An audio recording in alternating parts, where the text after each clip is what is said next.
దయచేసి కూర్చుంటండి. ఏర్పాటు చేయబడిన లేఖన భాగాలను చదువుగా విందాం. పాత నిబంధన పాఠ్యభాగము ఆదికాండము 4వ అధ్యాయము 1 నుండి 16 వచనాలు కట్ట శ్రీను గారు చదివి వినిపించవలసిందిగా మనవి చేస్తున్నాను. భాగము అపోస్తలుడైన పౌలు హెబ్రీలకు రాసినటువంటి పత్రిక 4వ అధ్యాయము 14వ వచనం నుండి 5వ అధ్యాయము 10వ వచనం వరకు శ్రీ పత్తిపాటి యేసుదాస్ గారు చదివి వినిపించవలసిందిగా మనవి చేస్తున్నాను. 6వ దినము కొరకై ఏర్పాటు చేయబడిన పాత నిబంధన పాఠ్యభాగము ఆదికాండము 4వ అధ్యాయము 1 నుంచి 16 వరకు.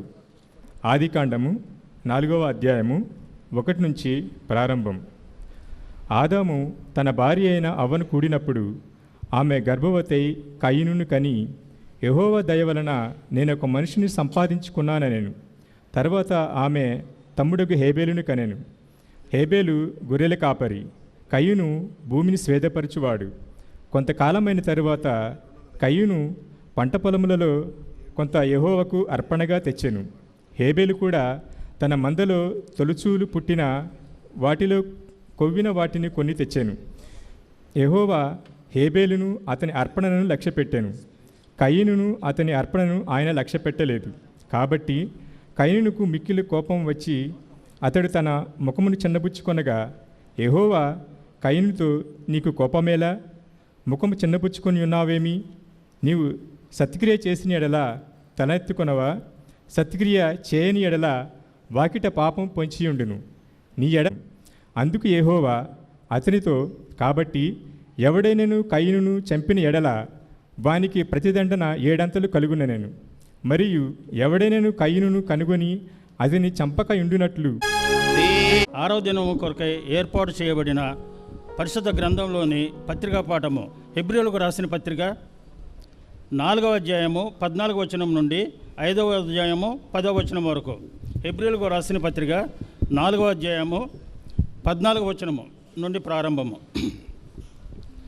ఆకాశ మండలం గుండా వెళ్ళిన దేవుని కుమారుడైన యేసు అని గొప్ప ప్రధాన యాజకుడు మనకు ఉన్నాడు కనుక మనం ఒప్పుకునే దానిని గట్టిగా చేపట్టుదాము. మన ప్రధాన యాజకుడు మన బలహీనతల యందు మనతో సహానుభావం లేనివాడు కాడు, కానీ సమస్త విషయములలోనూ మన వలనే శోధింపబడినను ఆయన పాపం లేనివాడుగా ఉండెను. గనుక మనం కనికరింపబడి సమయోచితమైన సహాయం కొరకు కృప పొందినట్లు ధైర్యముతో కృపాసనము వద్దకు చేరుదాము. ప్రతి ప్రధాన యాజకుడును మనుషులలో నుండి ఏర్పరచబడిన వాడై పాపముల కొరకు అర్పణలను బలులను అర్పించుటకు దేవుని విషయమైన కార్యములు జరిగించుటకై మనుషుల నిమిత్తము నియమింపబడును. తాను కూడా బలహీనత చేత ఆవరింపబడి ఉన్నందున అతడు ఏమీ తెలియని వారి ఎడలను త్రోవ తప్పిన వారి ఎడలను తాళిము చూపగలవాడై ఉన్నాడు. ఆ హేతువు చేత ప్రజల కొరకు ఎలాగో అలాగే తన కొరకును పాపముల నిమిత్తము అర్పణం చేయవలసిన వాడై ఉన్నాడు. మరియు ఎవడనూ ఈ ఘనత తనకు తానే వహించుకొనడు, కానీ అహరోను పిలువబడినట్టుగా దేవుని చేత పిలువబడిన వాడై శ్రీమతి Y Sharada David Paul pastor గారు మన మధ్యలో ఉన్నారు. వారు నిత్య రక్షణార్థ అర్పణ అనేటువంటి అంశం ద్వారా ఈ దినాన మనకు వాక్యాన్ని అందించిన ఉన్నారు. వారి వాక్యాన్ని అందించడం గాను ఆంధ్ర క్రైస్తవ కీర్తన పుస్తకంలో నుండి 212వ కీర్తన పాడుతూ వాక్య ధ్యానంలోనికి ప్రవేశిద్దాం. మన తండ్రి అయిన దేవుని నుండి ప్రభువైన యేసుక్రీస్తు నుండి కృపయు సమాధానములు మీకు కలుగునుగాక. ఆమేన్. దయచేసి కూర్చునండి. Praise the lord. దేవుని నామానికి మహిమ కలుగునుగాక. ఆమేన్.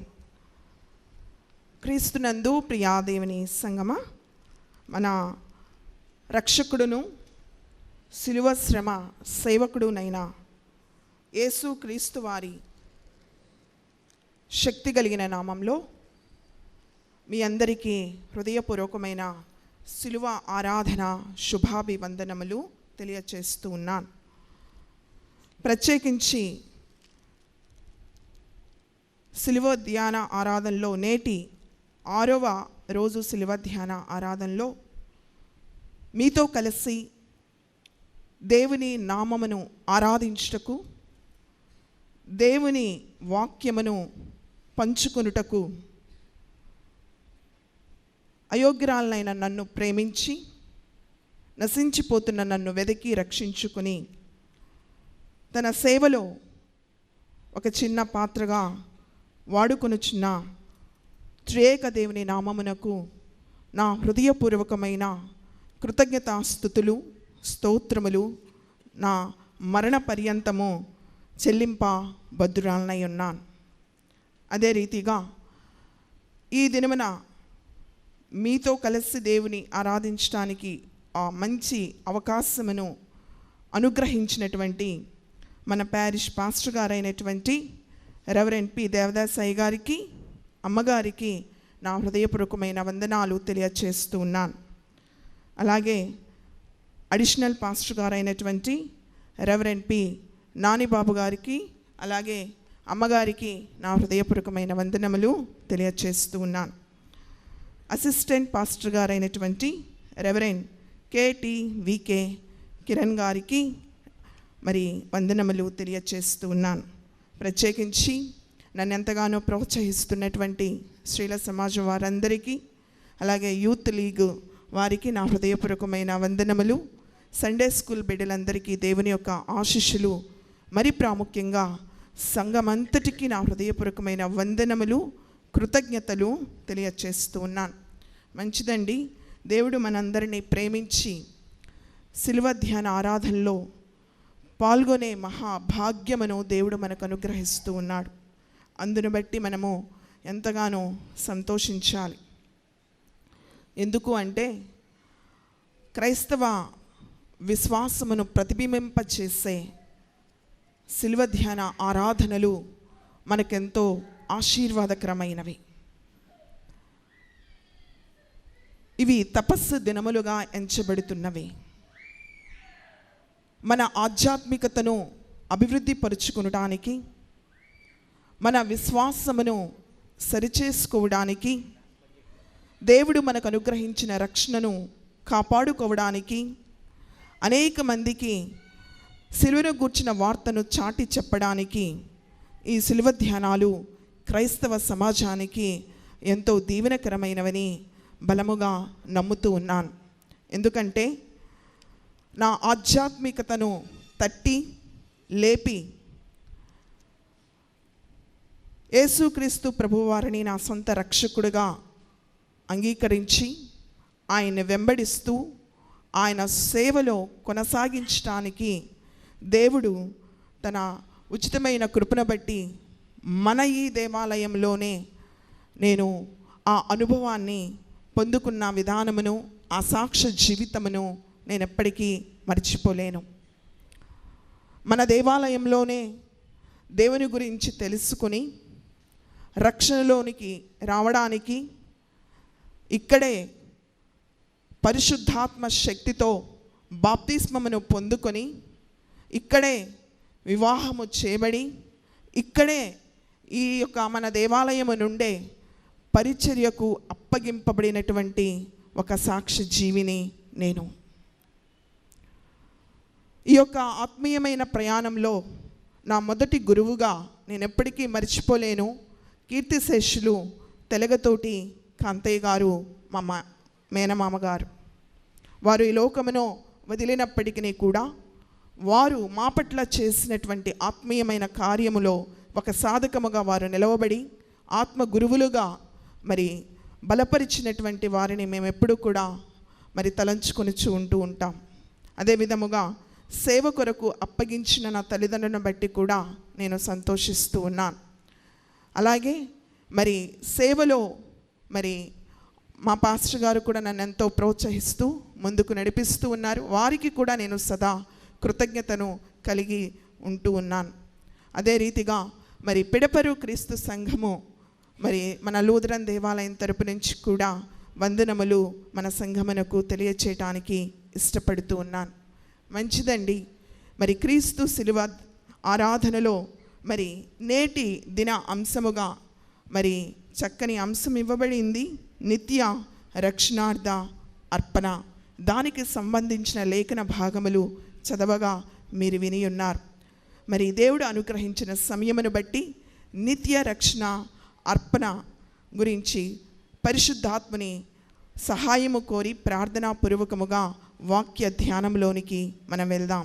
చిన్న ప్రార్థన చేసుకుందాం. కృపాసత్య సంపన్నుడా మా పరమ తండ్రి, శ్రేష్టమైన జీవము కలిగిన మహిమ కలిగిన నీ నామమునకు హృదయపూర్వకమైన కృతజ్ఞతాస్తుతులు స్తోత్రములు చెల్లించుచూ ఉన్నాం. సిలువలో మీరు చేసిన యాగం మాకు గొప్ప దీవెనగా మారిందని మేము నమ్ముతూ ఉన్నాం. సిలువలో మీరు చేసిన త్యాగం పరలోక రాజ్యంలో నిత్య రక్షణార్థముగా మాకు బాటలు వేసిందని మేము విశ్వసిస్తూ ఉన్నాం. ప్రభు, ఈ సమయంలో సిలువ ధ్యానాన నీ పక్షముగా అయోగ్యురాలనైన నేను, శక్తి లేని దానినైనా నేను, కూర్చున్న నీ బిడ్డలందరిలో కంటే ఎంతో అల్పురాలనైన నేను నిన్ను ఆశ్రయిస్తూ ఉన్నాను నాయనా. నీ చాటున నన్ను దాచండి. శ్రేష్టమైన మాటలు మా అందరికీ దీవెనకరంగా మీరు ఉంచండి. ఈ సిలువ ధ్యానమున మేమందరము దీవించబడాలి, ఆశీర్వదించబడాలి, ఆత్మీయమైనటువంటి వరములతో మేము నింపబడాలి. అట్టి కృపను మీరు మాకు అనుగ్రహించుమని, అట్టి సాధకముగా మాత్రమే నీ దీనదాసులను నన్ను నిలవబెట్టుకునమని, మహిమ ఘనత ప్రభావములు మీరు మాత్రమే ఆరోపించుకునమని యేసు క్రీస్తు వారి శక్తి కలిగిన నామంలో వినయముగా ప్రార్థించి వేడుకొనొచ్చు ఉన్నాను తండ్రి. ఆమేన్. నిత్య రక్షణార్థ అర్పణ, ఆఫరింగ్ ఫర్ ఎటర్నల్ సాల్వేషన్. నిజంగా ఈ పదము ఎంత గొప్పదిగా అనిపించింది అంటే, ధ్యానం చేస్తూ ఉన్నప్పుడు మనము ఇచ్చేటువంటి అర్పణలో తప్పనిసరిగా దీవెన ఉంటుంది అనేది గ్రహించాలి. అర్పణ అనే మాట క్రైస్తవ విశ్వాసులకు క్రొత్తేమీ కాదు. క్రైస్తవ విశ్వాసులందరికీ అర్పణ అనే పదము చాలా పరిచయమైన పదము. అయితే ఈ దినమున ఆ అర్పణ ఎంత శ్రేష్టమైనదో, ఆ అర్పణకు ఎంత విలువగా ఉన్నదో పరిశుద్ధ గ్రంథము మనకి స్పష్టం చేయడానికి పరిశుద్ధాత్మ దేవుడు మనల్ని బలపరుస్తూ ఉన్నాడు. అసలు అర్పణ అంటే ఏమిటో మనం తెలుసుకుందామండి. అర్పణ అంటే సృష్టికర్త అయినటువంటి దేవునికి సృష్టించబడిన మానవుడు భక్తితో ఇచ్చేది, సమర్పణతో సమర్పించేది అని అర్థం వస్తుంది. ఈ అర్పణ కానుక అవ్వచ్చు, వస్తువు అవ్వచ్చు, జంతువులు కావచ్చు, మరి ప్రాముఖ్యంగా హృదయం కావచ్చు, మనస్సు కావచ్చు. ఈ అర్పణ దేవునికి మాత్రమే ఇచ్చేదిగా పరిశుద్ధ లేఖనములను బట్టి మనం తెలుసుకోవచ్చు. అర్పణ గురించి అర్థము ఇదైతే అర్పించే విధానము ఎలా ఉండాలి? అర్పణ దేవునికి ఇచ్చేది కనుక అర్పించే విధానము కూడా చాలా శ్రేష్టమైనదిగా ఉండాలి. అర్పించేది మనల్ని సృష్టించిన సృష్టికర్తకి కనుక అర్పించే విధానము కూడా అంతే శ్రేష్టమైనదిగా ఉండాలి అని పరిశుద్ధ గ్రంథమును బట్టి మనము గ్రహించవచ్చు. అందుకే అర్పించే విధానము మొట్టమొదటిగా విశ్వాసమైనదై ఉండాలి, రెండవదిగా ప్రార్థనాపూర్వకమైనదై ఉండాలి, మూడవదిగా హృదయపూర్వకమైనదిగా ఉండాలి. నిజంగా మనం అర్పించే విధానము ఫెయిత్ఫుల్, విశ్వాసం, ఫుల్ ఆఫ్ ఫెయిత్ఫుల్గా ఉండాలి. మనం అర్పించే అర్పణ ప్రేయర్ఫుల్, మన ప్రార్థన పూర్వకముగా ఉండాలి. మూడవదిగా చూస్తే హృదయపూర్వకంగా హార్ట్ఫుల్, మనం ఇచ్చే అర్పణ హార్ట్ఫుల్గా ఉండాలి అని అర్పించే విధానము గురించి చెప్పబడుతూ ఉన్నదండి. నిజంగా అర్పించిన మనం ఈ రెండు లేఖన భాగాలను మనం పరిశీలన చేసినట్లయితే ఇక్కడ రెండు రకాల అర్పణ విధానాలను మనం చూస్తూ ఉన్నాం. ఒకటి మానవుడు దేవునికి అర్పించిన విధానం అయితే, రెండవది దేవాది దేవుడు ప్రపంచ మానవాళి కొరకు అర్పించిన విధానం. ఈ రెండు అర్పణలో ఉన్న శ్రేష్టతను గురించి మనం తెలుసుకోబోతూ ఉన్నాం. ఈ రెండు లేఖన భాగములు మనకి ఇవ్వబడి ఉన్నాయి. మొట్టమొదటిగా మనము ఆదికాండము 4వ అధ్యాయము 1 నుండి 16 వచనములు చూస్తే ఇక్కడ ఒక ఇరువురు అన్నదమ్ములు మనకి కనిపిస్తూ ఉన్నారు. ఈ యొక్క లేఖన భాగంలో ఉన్నటువంటి సందర్భము మనకందరికీ తెలుసును. కయోను విషయమునికి వస్తే కయోని అర్పణ లక్ష్య పెట్టబడలేదు. హెబేలు అర్పణ లక్ష్య పెట్టబడింది. కారణం ఏమిటో మనము ముందుగా అర్పించే విధానము, అర్పణలో ఉన్నటువంటి విశిష్టతను తెలుసుకున్నాం కనుక వీటిని గ్రహించటం సులువవుతుందేమో. మొట్టమొదటిగా మనం చూస్తే కయోని అర్పణ ఎందుకు లక్ష్య పెట్టబడలేదు ఒకసారి చూద్దాము. అపోస్తలుడైన పౌలు కొరింథీయులకు రాసిన 2వ పత్రిక 9వ అధ్యాయము 7వ వచనంలో ఈ రీతిగా వ్రాయబడి ఉంది. సనుగు కొనకయో బలవంతంగా కాకయో ప్రతి వాడును తన హృదయములో నిశ్చయించుకునిన ప్రకారము ఇయ్యవలెను. దేవుడు ఉత్సాహముతో ఇచ్చువానిని ప్రేమించును అని వ్రాయబడింది. బహుశా కయోనులో సనుగుకుంటూ ఇచ్చున్నాడేమో. బహుశా కయోను దేవునికి ఇచ్చే విషయంలో బలవంతంగా ఇవ్వాలి కదా అన్నట్లు ఇచ్చాడేమో. అందుకే ఇక్కడ దేవుడు ప్రేమను పొందలేనటువంటి అర్పణగా మిగిలిందేమో కయోను అర్పించిన అర్పణలో. ఈ వచన భాగమును బట్టి కయోను అర్పణ ఎందుకు లక్ష్య పెట్టబడలేదో మనకి అర్థమవుతూ ఉన్నది. ప్రియదేవుని సంగమా, జాగ్రత్తగా ఆలోచన చేద్దాం. ఇక్కడ చాలా స్పష్టంగా చెప్పబడుతుంది, హృదయములో ప్రతి వాడును తన హృదయములో నిశ్చయించుకునిన ప్రకారం. అది ఇచ్చేవాని ఇష్టమండి. ఎలా అన్నా ఇవ్వు, ఏదైనా ఇవ్వు, కానీ ఇచ్చేదానిలో ముందుగా చెప్పుకున్నట్లు విశ్వాసంతో ఇవ్వు, ప్రార్థనాపూర్వకంగా ఇవ్వు, హృదయపూర్వకంగా ఇవ్వు. సనుగుకుంటూ బలవంతముగా ఇస్తే ఆ అర్పణ లక్ష్య పెట్టబడదు. అది కయోను యొక్క జీవితంలో జరిగిన సాదృశ్యము మనకి చక్కగా పరిశుద్ధ గ్రంథము చూపెడుతూ ఉన్నది. అయితే హెబేలు అర్పణ ఎందుకు లక్ష్య పెట్టబడింది, ఎందుకు శ్రేష్టమైనదిగా చెప్పబడుతూ ఉన్నదో మీకా ప్రవక్త చక్కని మాటలు చెప్పి ఉన్నాడు.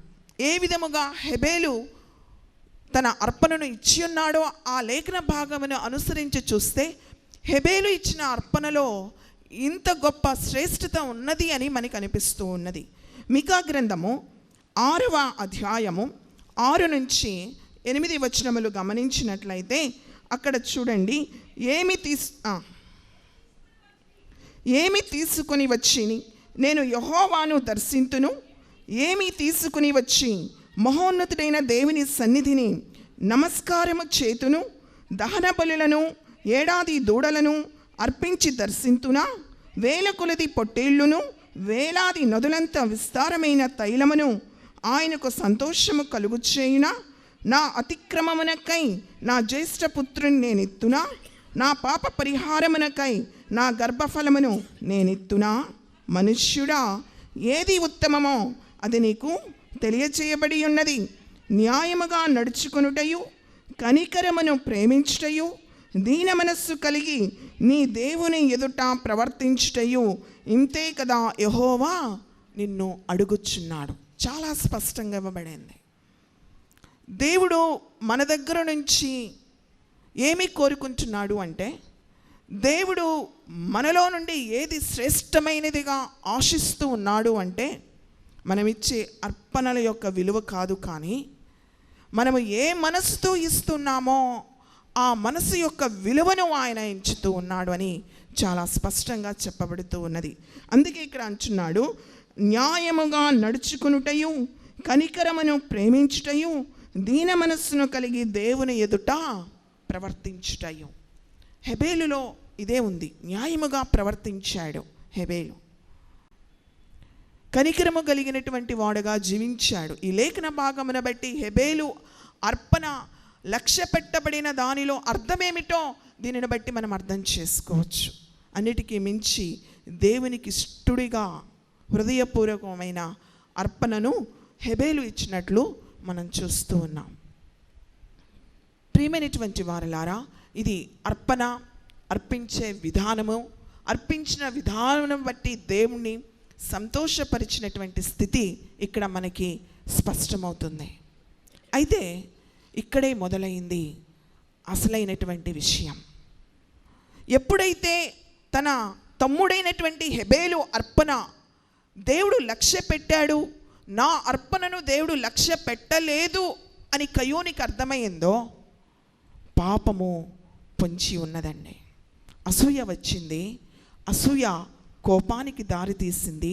కోపము పగయింది. పగ దేవునికి అయిష్టమైన నరహత్య చేయటానికి ఏమాత్రము కూడా వెనుకడుగు వేయలేదు. నిజముగా దేవునికి మరింత దూరముగా వెళ్ళిపోయాడు. నిజముగా అయితే కయోను ఏమని ఆలోచన చేయాలి అంటే, దేవుడు నా అర్పణను ఎందుకు లక్ష్య పెట్టలేదు, నా అర్పణలో ఉన్న లోపం ఏమిటో అని ఆలోచించుకోవలసినది బదులు ఆలోచించుకోకపోగా హెబేలు మీద, తన సొంత సహోదరుని మీద అసూయ, కోపం, పగ, మరణానికి అప్పగించేటువంటి పరిస్థితి మరి కయోనికి వచ్చేసిందండి. నిజంగా మొట్టమొదటి హత్య, నరహత్య ఇక్కడే. మొట్టమొదటిగా పరిశుద్ధ గ్రంథంలో అసూయ వచ్చింది ఇక్కడే, కోపం వచ్చింది ఇక్కడే, పగ వచ్చింది ఇక్కడే.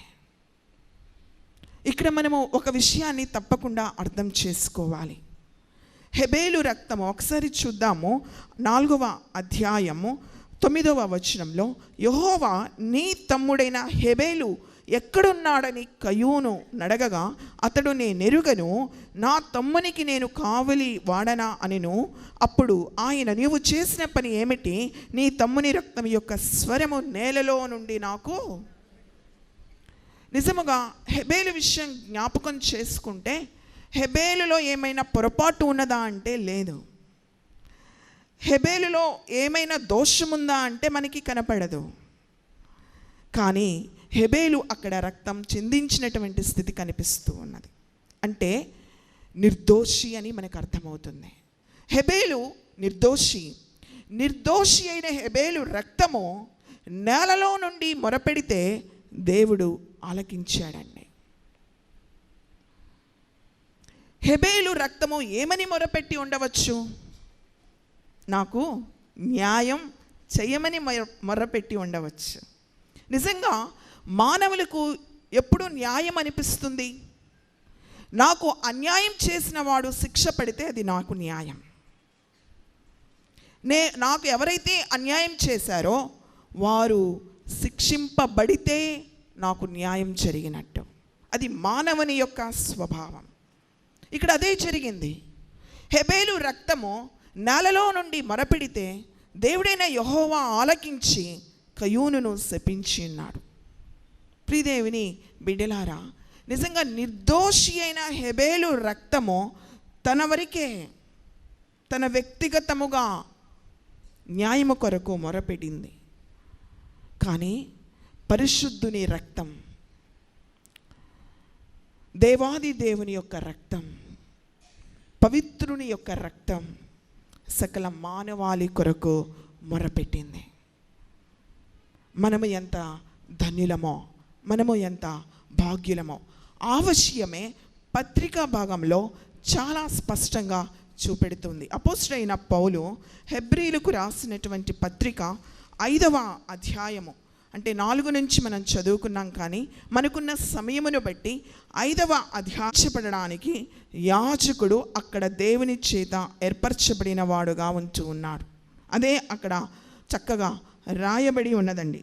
2వ వచనంలో, తాను కూడా బలహీనత చేత ఆవరింపబడి ఉన్నందున అతడు ఏమీయో తెలియని వారి ఎడలను, త్రోవ తప్పిన వారి ఎడలను తాలిమి చూపగలవాడై ఉన్నాడు. ఆ హేతువు చేత ప్రజల కొరకు ఎలాగూ ఆయన తన కొరకును పాపముల నిమిత్తము అర్పణము చేయవలసిన వాడై ఉన్నాడు. అంటే ఇక్కడ యాజకుడు ప్రజల నిమిత్తము అర్పణము చేయాలి, తన కొరకు కూడా అర్పణము చేయాలి. అయితే ఈ అర్పణము వలన సంపూర్ణమైనటువంటి పాప క్షమాపణ మాత్రమే రాదు అని ఈ పత్రిక పాఠంలో మనకు చాలా స్పష్టంగా చెబుతూ ఉన్నాడు. అందుకే శరీరధారి అయి ఉన్న దినములలో మహారోదనముతోనూ కన్నీళ్లతోనూ తన్ను మరణము నుండి రక్షింపగలవానికి ప్రార్థనలను యాచనలను సమర్పించి భయభక్తులు కలిగి ఉన్నందున ఆయన అంగీకరింపబడెను.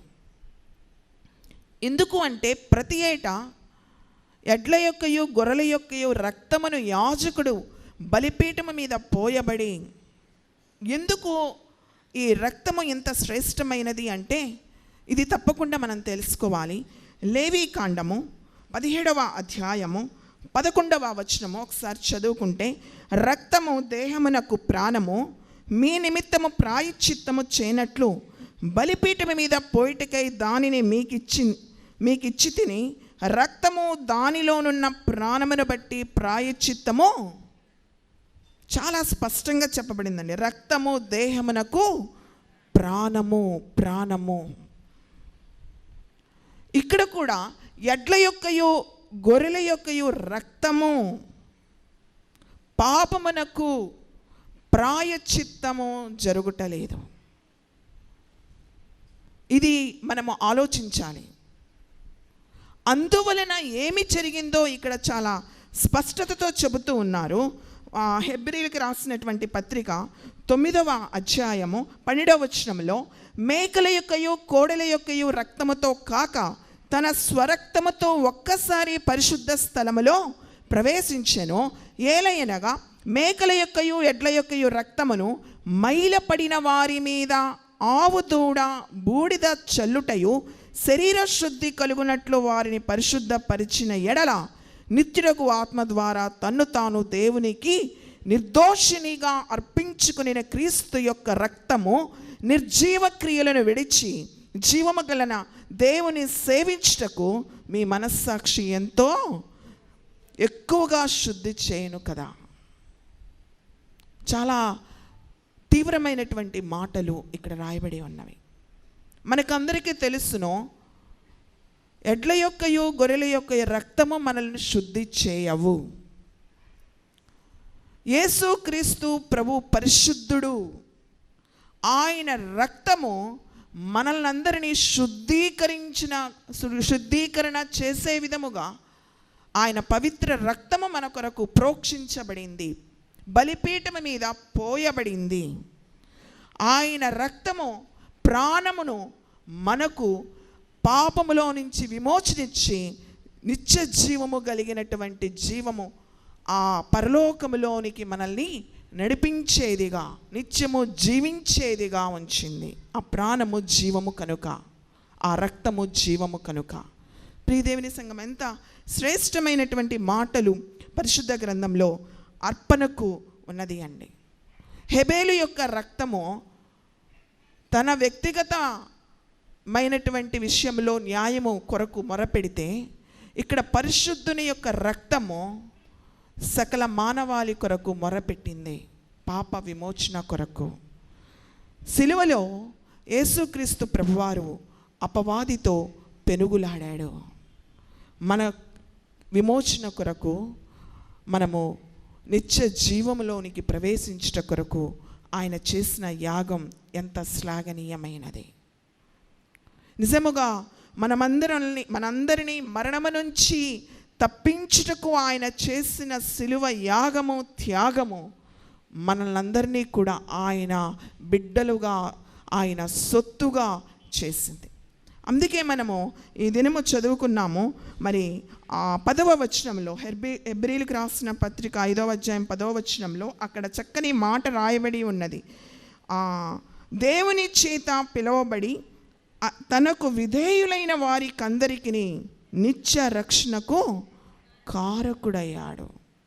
నిత్య రక్షణకు ఒక్కసారి అర్పించబడ్డాడు, అది నిత్య రక్షణకు కారణమైంది. అందుకే ఇప్పుడు నిత్య రక్షణార్థన అర్పణ మన ప్రభువైన యేసుక్రీస్తు వారు ఇచ్చారు.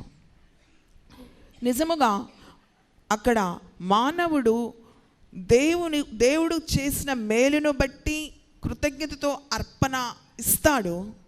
ఇక్కడ దేవుడు మనల్ని విమోచించటానికి ఆయన అర్పణ అయ్యాడు, తనకు తానుగా అర్పణ అయ్యాడు. అందుకే తనకు విధేయులైన వారందరికీ నిత్యరక్షణ ఇవ్వడానికి ఆయన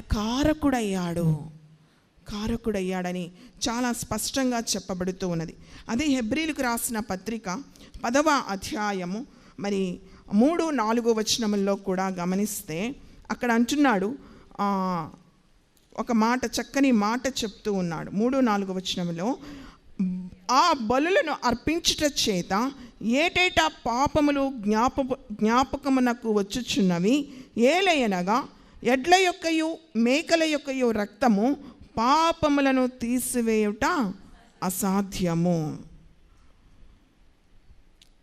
ఎడ్ల యొక్కయు గొర్రెల యొక్కయు రక్తము పాపమును తీసివేయట అసాధ్యం కనుక ఆ పాపము ఏటేట జ్ఞాపకమునకు వస్తున్నవట. కానీ యేసుక్రీస్తు వారు చిందించిన రక్తము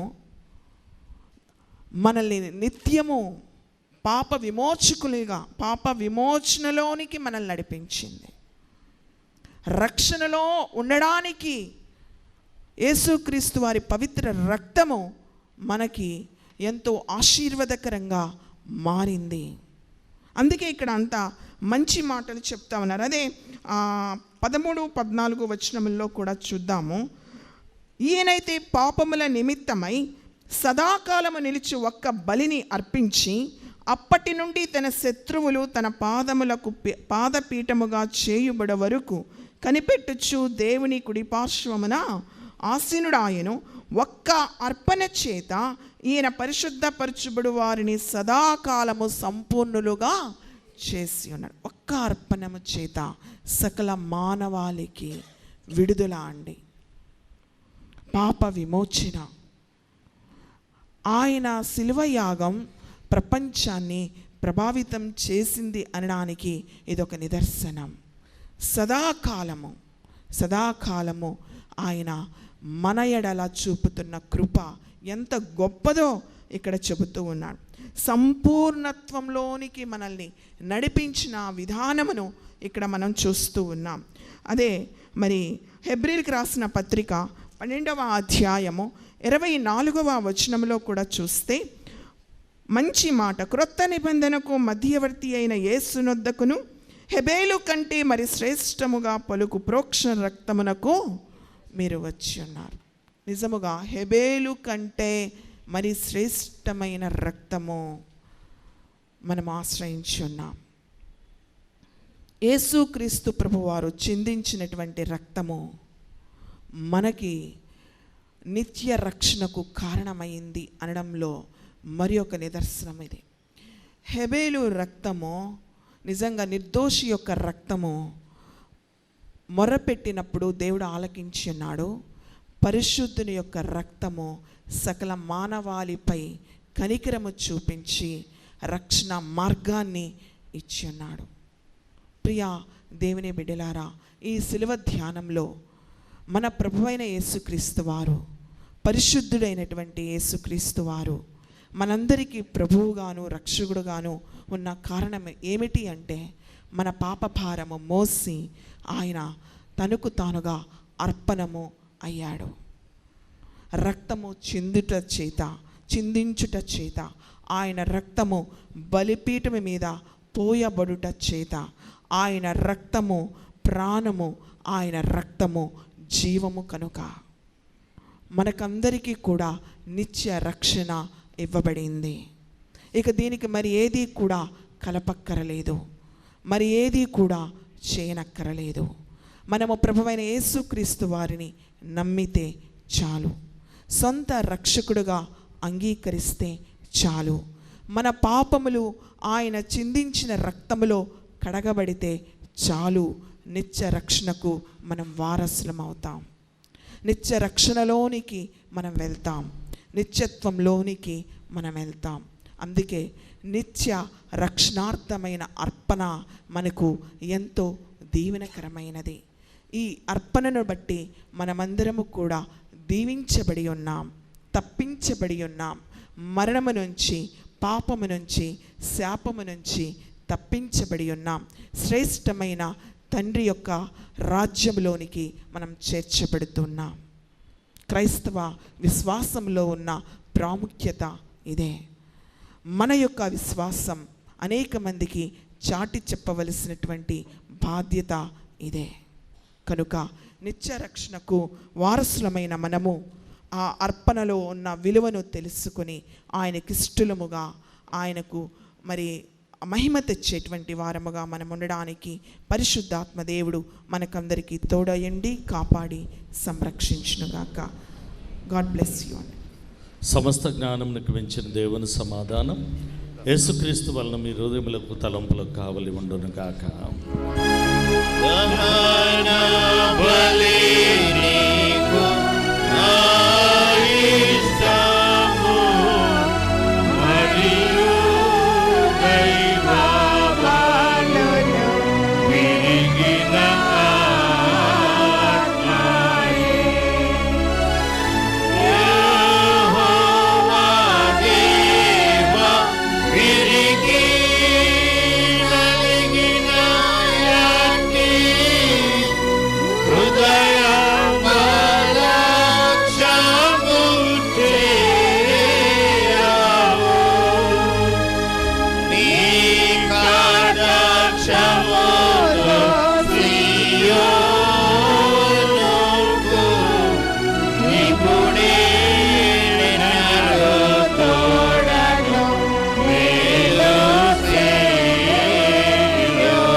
దయచేసి కూర్చోనండి.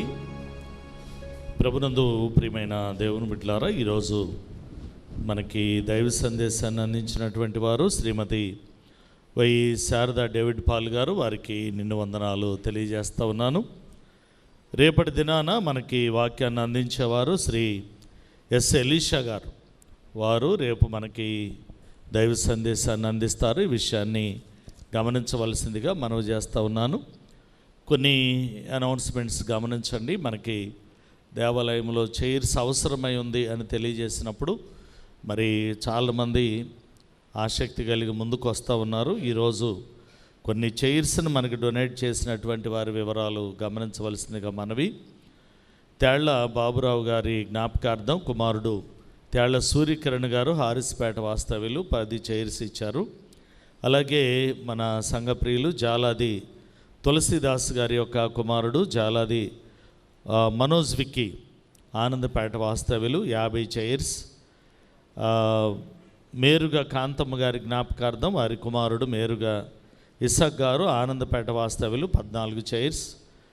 అదేవిధంగా కీర్తిశేషులు ఎండ్రపాటి దేనమ్మ గారు మోహన్ రావు గారి జ్ఞాపకార్థం వారి కుమారుడు ఎండ్రపాటి ఆరోన్ గారు శృంగారపేట వాస్తవ్యులు 14 చైర్స్ ఇచ్చారు. కీర్తిశేషులు బేతాళ అబ్రహాం గారి జ్ఞాపకార్థం వారి కుమారుడు బేతాళ ప్రకాష్ గారు హారిస్పేట వాస్తవ్యులు, వారు 12 చైర్స్ ఇచ్చారు. వీరందరికి కూడా మరి నిండు వందనాలు తెలియజేస్తూ ఉన్నాను. అదేవిధంగా ఈ మండల కాల ధ్యానాలు చక్కగా జరిగించబడటానికి అనుదినం మీ ప్రార్థనలు జ్ఞాపకం చేసుకోండి. అలాగే ఈ మండల కాల ధ్యానంలో మరి కానుకలు అర్పించబడటానికి, మీరు కానుకలు సమర్పించుకోవడానికి బాక్సులు పెట్టబడ్డాయి. ఈ విషయాన్ని కూడా గమనించవలసిందిగా ప్రేమతో మనవి చేస్తూ ఉన్నాను. ప్రార్థనతో మరి ఆరాధన ముగిద్దాం. ప్రార్థన చేసుకుందాం.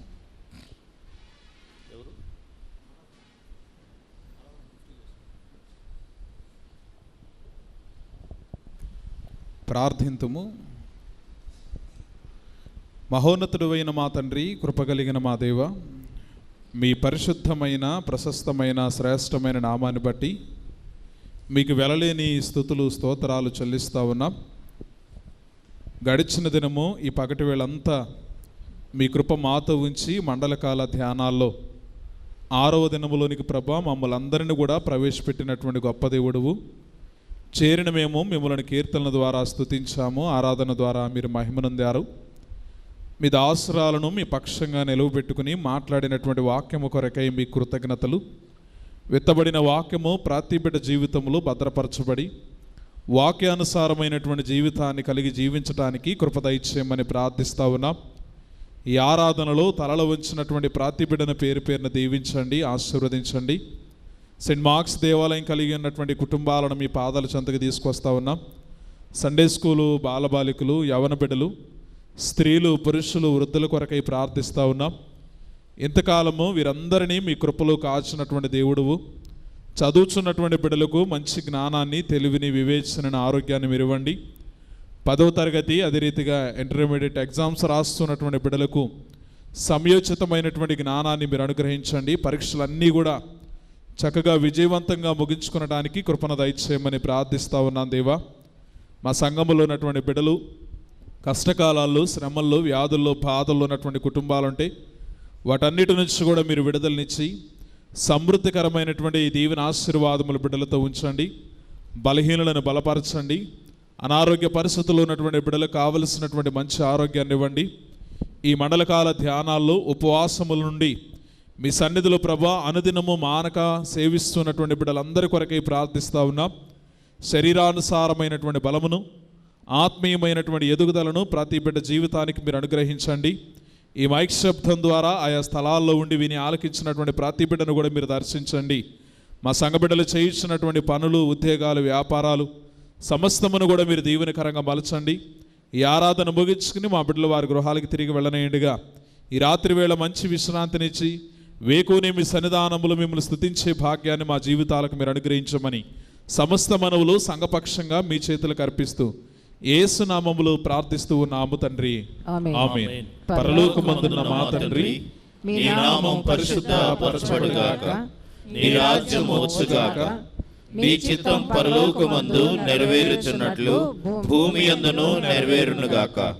మా అనుదిన ఆహారము నేడు మాకు దయచేయము. మా ఎడల అపరాధము చేసిన వారిని మేము క్షమించి ఉన్న ప్రకారము మా అపరాధములను క్షమించుము. శోధంలోనికి తేక దుష్టుల నుండి మమ్ములను తప్పించుము. రాజ్యమును, శక్తియు, మహిమయు నిరంతరమును నీవే ఉన్నవి. ఆమేన్. ప్రభు నిన్ను ఆశీర్వదించి నిన్ను కాపాడునుగాక. ప్రభు నీకు తన సన్నిధిని ప్రకాశింపజేసి నిన్ను కరుణించునుగాక. ప్రభు నీ మీద తన సన్నిధి కాంతిని ఉదయింపజేసి నీకు సమాధానము కలుగచేయునుగాక.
ఉంచకాయని ప్రభు